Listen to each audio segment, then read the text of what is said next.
అందరికీ ప్రైజ్ లాడండి. సంఘ ప్రియులందరికీ దయచేసి జరిగిన అంతరాయానికి క్షమించండి. ఇంటర్నెట్ ప్రాబ్లం వల్ల మరి రెండోసారి లింక్ పెట్టినా సరే అది కూడా సరిగ్గా అవ్వటం లేదు. కాబట్టి రికార్డ్ చేసి మరి మీకు మెసేజ్ ఇది అప్లోడ్ చేస్తున్నాము యూట్యూబ్లో. సో యోహాను సువార్త 7వ అధ్యాయం 37. ఆ పండుగలో మహాదినమైన అంత్యదినమున యేసు నిలిచి ఎవడైనను దప్పికొనిన ఎడల నా యొద్దకు వచ్చి దప్పి తీర్చుకొనవలెను. అది ఎవరైనా దప్పికొంటే నా యొద్దకు వచ్చి దప్పి తీర్చుకొనవలెను అని ప్రభువు చెప్తూ ఉన్నాడు. చెప్పాం, ఈ పర్ణశాలల పండుగప్పుడు చివరి రోజు 7వ దినమున ప్రభు ఈ మాటలు దేవాలయంలో పలుకుతూ ఉన్నాడు. ఆయన యూదుల ప్రధానమైన 7 పండుగలలో 7వది ఈ పర్ణశాలల పండుగ. పస్కా పండుగ, పెంతెకోస్తు పండుగతో పాటు ఈ పండుగకి తప్పనిసరిగా యూదుల్లో మగవాళ్ళందరూ కూడా యెరూషలేములోని దేవాలయానికి రావాల్సిందే. ఈ విషయం ద్వితీయోపదేశకాండం 16వ అధ్యాయం 16-17 వచనాల్లో మనం చూడొచ్చు ఆ విషయాన్ని. ఇక్కడ మనం గమనించినట్లయితే ప్రభు ఏమంటున్నాడు, ఎవడైనను దప్పికొనిన ఎడల వాడు నా యొద్దకు వచ్చి దప్పి తీర్చుకొనవలెను. ఎందుకు అసలు ఇక్కడ సడన్గా ఈ పండుగలో ఇప్పటి వరకు జరిగినది ప్రభు బహిరంగంగా మాట్లాడలేదు.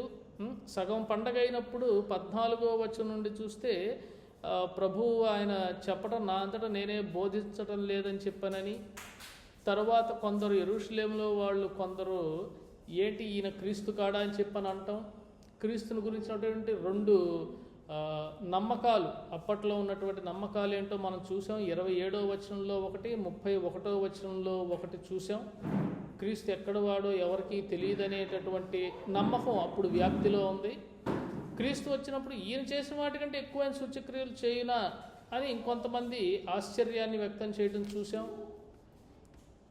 ఈయన వెళ్ళిపోతున్నాడంటే నేను వెళ్ళే చోటు మీరు రాలేరంటే ఎక్కడికి వెళ్ళిపోతున్నాడు, గ్రీస్ దేశం వెళ్ళిపోతున్నాడు అని చెప్పని సడన్గా ఇప్పుడు చివరి రోజున ప్రభు ఈ నీటిని గురించి చెప్పడం వెనక ఉద్దేశం ఏంటంటే, ఈ 7 రోజులు కూడా ఈ యొక్క ఏది పర్ణశాలల పండుగప్పుడు 7 రోజులు కూడా వాళ్ళు చేసేది ఏంటయ్యా అంటే, ఈ 7 రోజులు నీటిని, ఈ నీళ్ళు వాటర్ లైబేషన్ సెర్మనీ అని చెప్పని అంటాం. వాటర్ లైబేషన్ సెర్మనీ అంటే పానీయార్పణము. ఈ పానీయార్పణము అనేది వాళ్ళు చేస్తారు యూదులు. నిషూహ్ హమయీం అంటాం హీబ్రూలో. ఈ పండుగప్పుడు 7 రోజులు కూడా మొట్టమొదటిగా ఆ నీటిని తీసుకువస్తారు. ఆ నీటిని తీసుకొచ్చిన తర్వాత అప్పుడు అనుదిన బలులు అనేవి అక్కడ జరుగుతాయి తర్వాత. అయితే ఈ రోజు లేదులేండి, అది ఇప్పుడు అది ఆచరించడం లేదు. ఇది ఎప్పుడంటే 2వ దేవాలయం ఎజ్రా నెహెమ్యా వాళ్ళు కట్టారు. వాళ్ళ సమయంలో నిర్మించినటువంటి 2వ దేవాలయం తర్వాత అప్పుడు ఆరంభమైంది. ప్రభు అయిన యేసుక్రీస్తు ఉండేటటువంటి సమయంలో కూడా అది కొనసాగింది. చాలా పాపులర్ అన్నమాట ఇది. ఈ పానీయార్పణము, వాటర్ లైబేషన్ రిచువల్ అని చెప్పని అంటాం. 7 రోజులు చేస్తారు. సిలోయిము అనే కోనేటి దగ్గర, యెరూషలేం దేవాలయానికి జస్ట్ కొద్ది దూరంలో ఉన్నటువంటి ఆ సిలోయిము కోనేటిలో నుండి ఆ నీళ్లు తీసుకువస్తారు. ఆ నీళ్లు తీసుకొచ్చి లేవి యాజకుడు, వాళ్ళు ప్రధాన యాజకుడు, ఒక పెద్ద జార్ ఉంటుంది అనమాట, బంగారపుది. దానిలో నీళ్లు తీసుకువచ్చి వెండి పాత్రలు ఉంటే దానిలో పోస్తే అది తిన్నగా వెళ్ళిపోయి బలిపీఠం దగ్గరికి వెళ్తాయి ఆ నీళ్లు. బలిపీఠం ఉన్న చోటుకి, ఏది బయట ఆవరణంలో ఉండేటటువంటి బలిపీఠం ఉన్న చోటుకి. ఇది చేసేటప్పుడు లేవీలందరూ కూడా వాళ్ళు పాటలు పాడుతూ వాయిద్యాలు వాయిస్తూ అసలు ఇక ఎంతో అద్భుతంగా ఆనందిస్తారంట వాళ్ళు. యవ్వనులు వాళ్ళు ఏం చేస్తారంటే 3 క్యాండిల్స్ స్టిక్స్ ఉంటాయి అన్నమాట, పెద్ద పెద్దవి 3 ఉంటాయి బంగారపై.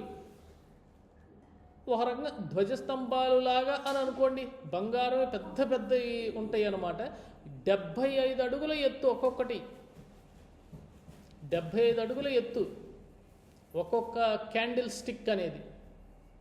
దానిపైకి నిచ్చెనలతో ఎక్కి దానిపైన యవ్వనులు ఏం చేస్తారంటే మంట వెలిగిస్తారు. వాళ్ళు మంట వెలిగిస్తారు. అది యెరూషలేము మొత్తం కనపడుతుంది. అంతేగా మరి 75 అడుగుల ఎత్తులో ఉన్నటువంటి ఆ బంగారపు ఆ క్యాండిల్ స్టిక్స్ని మరి వెలిగిస్తే ఆ మొత్తం చుట్టూతో అద్భుతముగా కనపడుతుందంట. అది అటువంటి అది చేస్తూ ఉంటారు రాత్రిపూట అనమాట. ముందు రోజు రాత్రే చేస్తారనమాట ఈ అకేషన్ అనేది. ఇదంతా కూడా ఈ నీళ్లు తీసుకురావడం, బలిపీఠంలో పోయటం, ఇదంతా కూడా ఈ సెరమనీ ఇదంతా కూడా ముందు రోజు రాత్రి చేస్తారు. నెక్స్ట్ రోజు దానికి సిద్ధపడటం. అయిపోయిన తర్వాత యాజకుడు ఏం చేస్తాడంటే 3 సార్లు షోఫర్, ఆ బోర్ ఉంటుంది చూసారా, ఆ షోఫర్ని 3 సార్లు ఊదుతాడనమాట. దీనికి సంబంధించినటువంటి వాక్యం మనం ఎక్కడ చూడొచ్చు అంటే యెషయా 12వ అధ్యాయం 3వ వచనం చూడండి. యెషయా గ్రంథం 12వ అధ్యాయం 3వ వచనంలో అక్కడ యెషయా ఏం రాస్తున్నాడో చూడండి. కావున మీరు ఆనందపడి రక్షణాధారములైన బావులలో నుండి నీళ్లు చేదుకొందురు.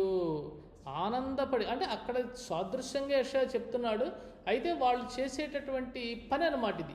ఆనందపడి రక్షణాధారమైన బావులను నీళ్లు చేదుకుంటారు. అయితే దీని యొక్క సిగ్నిఫికెన్స్ యూదులకు వాళ్ళకి తెలియకనేవి కాదు. వాళ్ళు ఎందుకు చేస్తున్నారో ఊరికే ఏమీ వాళ్ళు చేయటం లేదు. ఇది దానికి సిగ్నిఫికెన్స్. ఎందుకంటే ఈ నీళ్లు, ఆ నీళ్లతో అభిషేకించటం అనేది కూడా మనం చూస్తాం చరిత్రలో, యూదుల చరిత్రలో. రాజులు మొదటి గ్రంథం 1వ అధ్యాయం 45వ వచనంలో ఈ గీహోను అనే కోనేటి అక్కడ నుంచే నీళ్లు తీసుకొచ్చి సొలొమోన్ని ఇశ్రాయేలు రాజుగా అభిషేకించటం అనేది జరిగింది. హిజ్కియా రాజు దీనిని మళ్లించి యెరూషలేము చుట్టూ ఒక టన్నెల్ కడతాడనమాట. హెజకియాస్ టన్నెల్ అని చెప్పని అంటారు, హిజ్కియా టన్నెల్ అని చెప్పని అంటారు దాన్ని. మొదటి రాజులు 1వ అధ్యాయం 45లో సొలొమోనుది.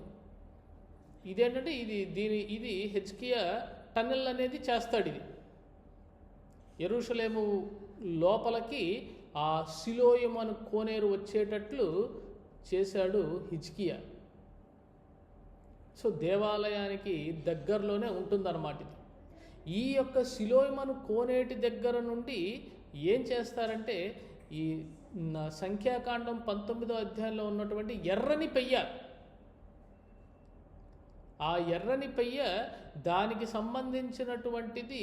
దాని యొక్క బలి ఇచ్చిన తర్వాత దాని యొక్క బూడిద యాషెస్ ఉంటాయి కదా, అది ఈ నీళ్లలో నుంచి సిలోయమను కోనేటిలో నుంచి వచ్చినటువంటి నీళ్లతో కలిపి ఆ నీళ్లతో స్ప్రింకిల్ అంటే చల్లుతారన్నమాట. పవిత్రం అవ్వటానికి పాపం చేసిన వారికి పానీయార్పణము.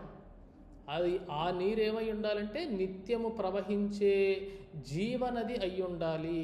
స్టాగ్నెంట్గా ఏదో లేక్స్ అయ్యి అట్లా అయి ఉండకూడదు అనమాట. నిత్యము ప్రవహించే జీవనది అయి ఉండాలి. మీరు గుర్తించుంటే గమనించుంటే ఈ యోహాను సువార్త 9వ అధ్యాయంలో పుట్టిగుడ్డివానికి ఆయన బురద రాసి సిలోయము కోనేటికి వెళ్ళి కడుక్కో అని చెప్పని అంటారు ప్రభు. యోహాను సువార్త 9వ అధ్యాయం 6-7 వచనాల్లో అది.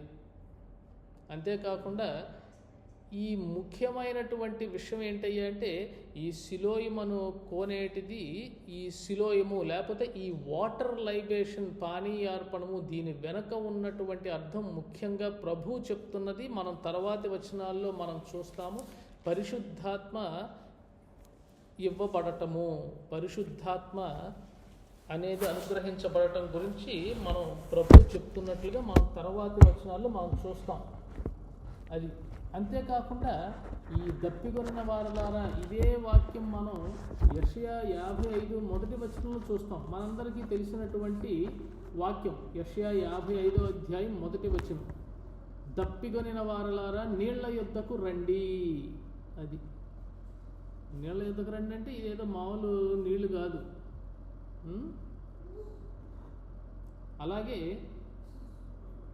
ఇందాక మనం చదివినటువంటి యెషయా 12వ అధ్యాయం 3వ వచనం, తర్వాత యెహెజ్కేలు 47వ అధ్యాయం, యెహెజ్కేలు గ్రంథము 47వ అధ్యాయంలో చూసినట్లయితే చాలా స్పష్టంగా అంత్యదినమున అంటే ఎస్కటలాజికల్ అంటే ఆ చివరి దినాలు, అంత్య దినాల్లో మెస్సియాను గురించినటువంటి ఆ సాదృశ్యంతో చెప్పబడినటువంటి మాటలు ఇక్కడ యెహెజ్కేలు 47వ అధ్యాయం మొదటి 9 వచనాల్లో మనం చూడొచ్చు.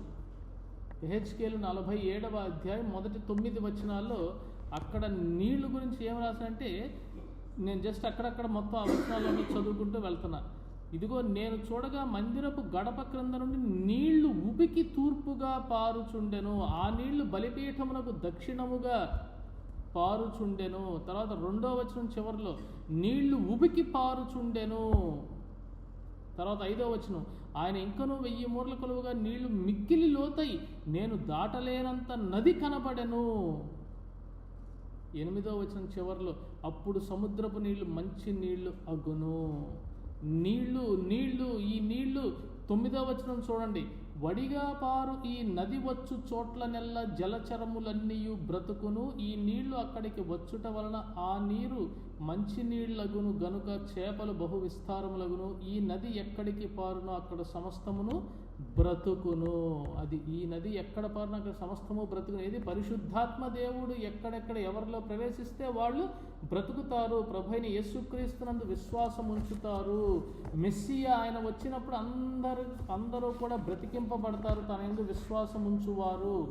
అది ఇక్కడ చెప్తూ ఉన్నాడు. అంతేకాదు జకర్యా 13వ అధ్యాయం 1వ వచనం చూడండి.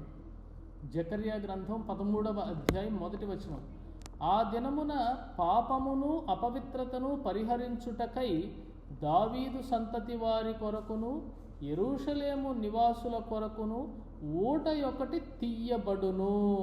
అది ఊట ఒకటి తీయబడును, ఆ ఊట అది. అంతేకాదు ప్రకటన 22వ అధ్యాయం మొదటి 2 వచనాల్లో చూస్తే, ప్రకటన 22వ అధ్యాయం మొదటి 2 వచనాల్లో గనక మనం చూసినట్లయితే జీవ నది అని చెప్పనని అక్కడ రాస్తూ ఉన్నాడు. చూసారా? జీవనది, జీవజలముల నది దేవుని యొక్క సింహాసనము నుండి, దేవుని యొక్కయు గొర్రెపిల్ల యొక్కయు సింహాసనము నొద్ద నుండి ప్రవహించుట నాకు చూపెను. అది ఆ నది యొక్క ఈ వలను ఆ వలను జీవవృక్షం ఉండెను, అది నెల నెలకు ఫలించుచు 12 కాపులు కాయును, అది జనములను స్వస్థపరచును. అంటే హీలింగ్. ఈ జీవనది, జీవజలములు, ఈ జీవనది చేసే పని ఏంటంటే రెస్టరేషన్ అన్నమాట. అంటే హీలింగ్, స్వస్థత అనేది కలుగ చేస్తుంది ఈ యొక్క జీవజలములు. కాబట్టి అటువంటి అద్భుతమైనటువంటి ఆ చివరి రోజున ప్రభు అయిన యేసుక్రీస్తు ఇదిగో ఆ వాటర్ సెరమనీ యొక్క ప్రాముఖ్యతని ఎరిగినటువంటి ప్రభు అయిన యేసుక్రీస్తు యూదులు ఏదైతే సంవత్సరాలుగా చేస్తూ పరిశుద్ధాత్ముడు రావాలి, మెస్సియా వస్తాడు, అప్పుడు ఇదిగో ఇవన్నీ జరుగుతాయి అని ప్రవచనాలు ఏవైతే ఈ యెషయా కావచ్చు, యెహెజ్కేలు కావచ్చు, మనం చదివినటువంటి జకర్యా కావచ్చు, ఏదైతే వాళ్ళు ఎదురు చూస్తూ ఉన్నారో అదిగో నెరవేరినది, ఇదిగో నెరవేరినది, ఇదిగో నేను వచ్చానని ప్రభువు అక్కడ ఎట్లా మాట్లాడాడు ప్రియులారా? బిగ్గరగా చెప్పాను. అప్పటిదాకా బహిరంగముగా ఆయన ఏమీ మాట్లాడలేదు, కానీ బహిరంగముగా మాట్లాడలేదు, కానీ ఇక్కడ వచ్చేసరికి బిగ్గరగా చెప్పాను.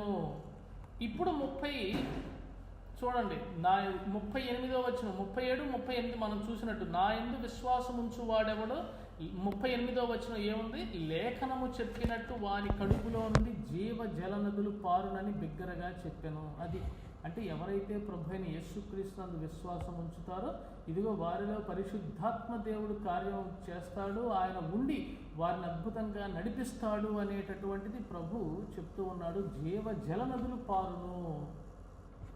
తర్వాత 39వ వచనం, తన యందు విశ్వాసం ఉంచువారు పొందబోవు ఆత్మను గూర్చి ఆయన ఈ మాట చెప్పాను. యేసు ఇంకనూ మహిమపరచబడలేదు కనుక ఆత్మ ఇంకనూ అనుగ్రహింపబడి ఉండలేదు.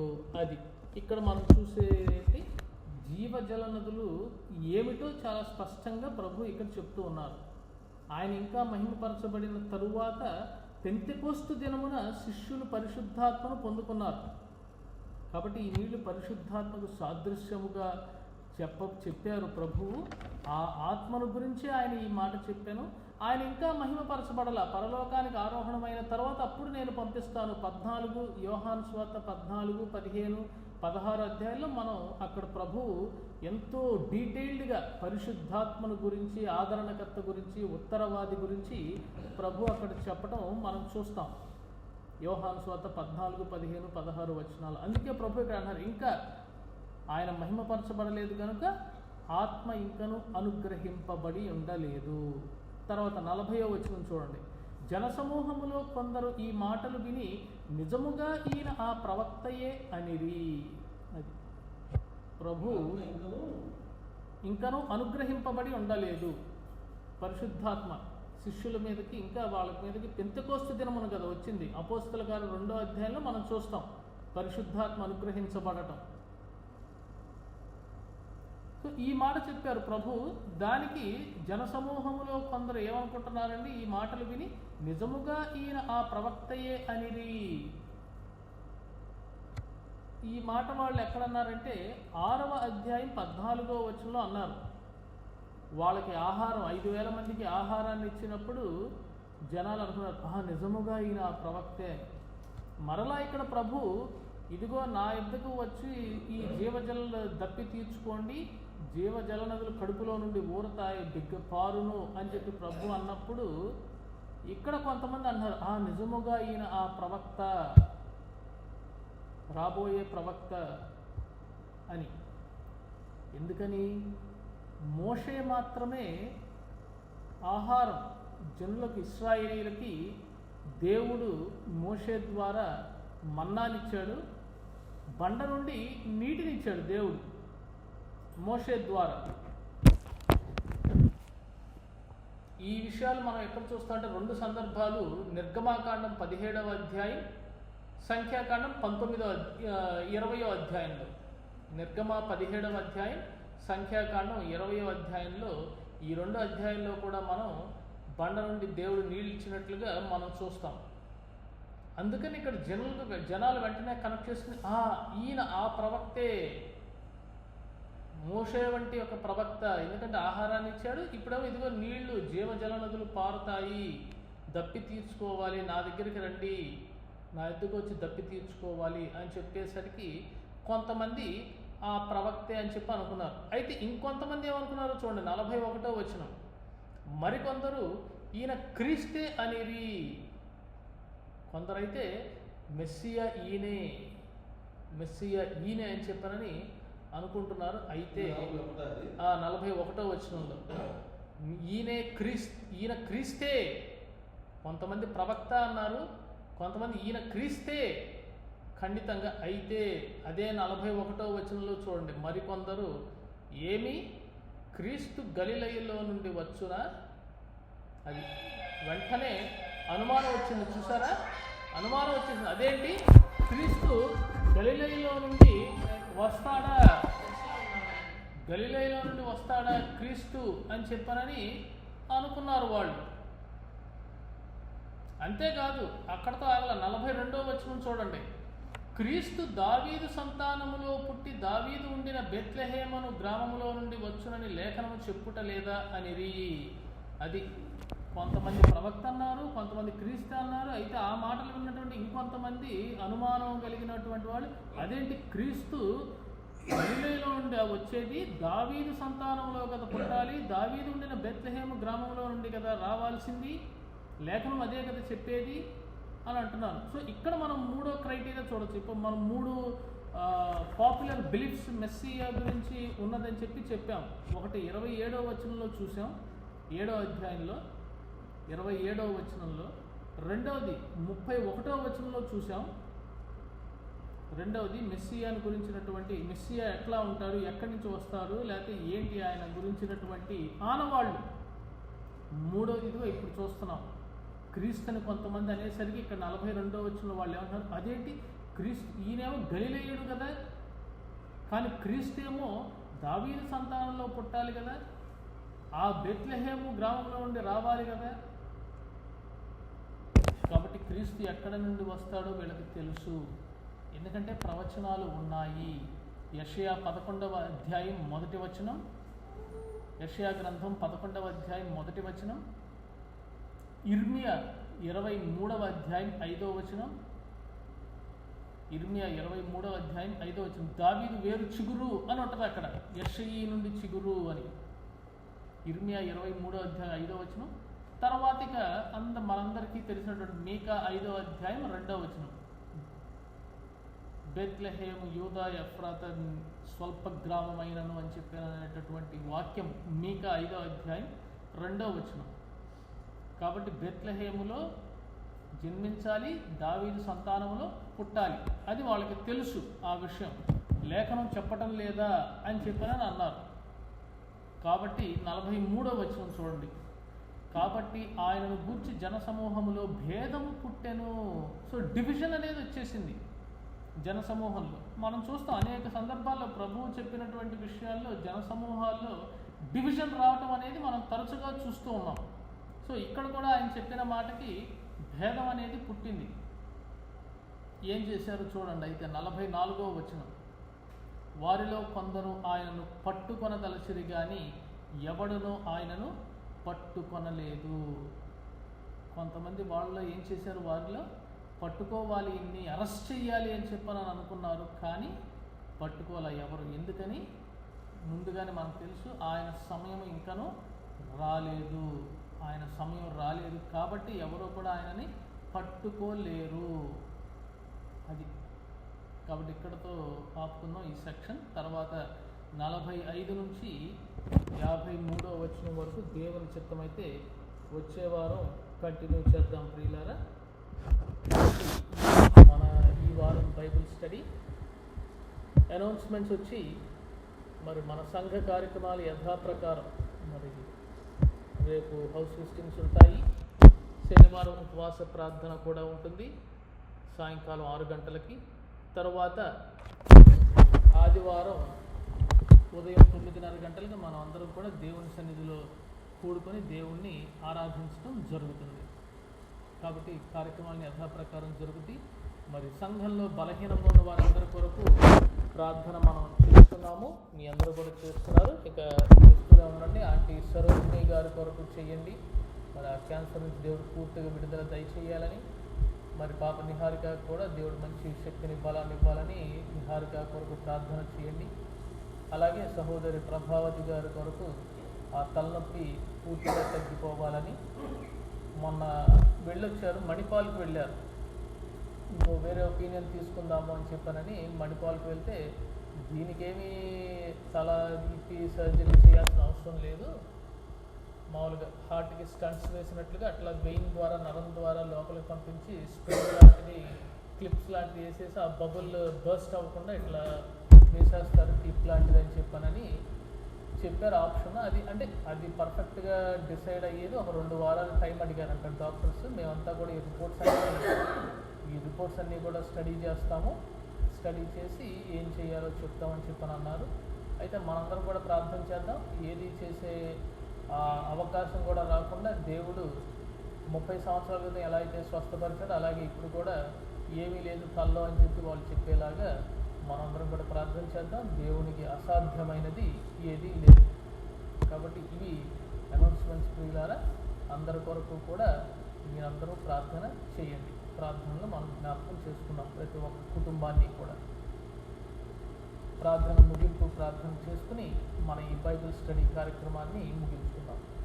ప్రేమగల ప్రభువా, కృపగల తండ్రి, సర్వోన్నతుడ, సర్వశక్తిమంతుడ, సర్వాధికారి, నిన్న నేడు నిరంతరం ఏకరీతిగున్న మా గొప్ప దేవ, మీ ఘనమైన గంభీరమైన శ్రేష్టమైన ద్వితీయమైన మహోన్నతమైన మీ నామమునకు వందనాలు స్తోత్రాలు నాయన. ప్రభావం గల మా దేవ, మహిమ గల రాజ్య మహిమోన్నతుడ, మీకే వందనాలు స్తోత్రాలు. మీ ప్రియకుమారుడైన యేసుక్రీస్తు నామంలో మాకు దయచేసిన అమూల్యమైన రక్షణను బట్టి మీకు వందనాలు, స్తోత్రాలు తండ్రి. పరిశుద్ధాత్మ దేవుని శక్తి సహవాసం మాకు అనుగ్రహించారు. శుభప్రదమైన నిరీక్షణ మా దయచేశారు, మీకే వందనాలు నాయన. మరి బైబిల్ క్లాస్ని మీరే నడిపించారు తండ్రి నాయన, మీ జయకరంగా మీకే వందనాలు, స్తోత్రాలు తండ్రి. మరి ఆ వైఫైలో ఉన్నటువంటి ప్రాబ్లమ్స్ని తండ్రి మరి అది రెక్టిఫై చేయనట్లుగా మరి ఆ వైఫై చేసేటటువంటి వాళ్ళకి మీరే జ్ఞానం ఇవ్వండి, శాశ్వత పరిష్కారం అనేది మీరే చూపించండి నాకు. ఇటువంటి డిస్టర్బెన్సెస్ అనేది మరి ఇంకెన్నడూ రాకుండా మీరే సహాయం దయచేయమని ప్రార్థిస్తున్నాం తండ్రి నాయన. గొప్ప దేవ, మరి సంఘంలో కుటుంబాలన్నింటినీ దీవించండి, సంఘ కార్యక్రమాన్ని జయకరంగా జరిగించండి నాయన. ప్రతి ఒక్కరిని మీరే దీవించండి నాయన. ఎవరి అవసరతలు ఏ అవసరాలు ఉన్నారో వారి యొక్క అవసరాలని మీరే తీర్చండి, మీ కృపలో భద్రపరచండి నాయన. గొప్ప తండ్రి, మరి వాక్యం మరి దప్పిగా ఉన్న వారు ప్రభు దగ్గరికి రావాలి, దప్పి తీర్చుకోవాలి. పరిశుద్ధాత్మ గురించినటువంటి మాటలు, ప్రభు చెప్పిన మాటలను ఇప్పుడు ఈ సమయం జ్ఞాపకం చేసుకోవడానికి మీరు మాకు ఇచ్చిన సమయాన్ని బట్టి మీకే వందనాలు, స్తోత్రాలు చెల్లించుకుంటున్నాం. మిగిలిన ఈ రాత్రికాల సమయాన్ని మీరే మా కొరకు ఆశీర్వదించి నాయన, మా అందరి జీవితాల ద్వారా సమస్తమైన ఘనత, మహిమ, ప్రభావాలు మీరే పొందుకొనమని మా ప్రభువును మీ ప్రియకుమారుడైన యేసుక్రీస్తు అతి శ్రేష్టమైన నామమున అడిగి వేడుకొని ప్రార్థిస్తున్నాం తండ్రి, ఆమేన్. ప్రైజ్ లార్డ్ అండి.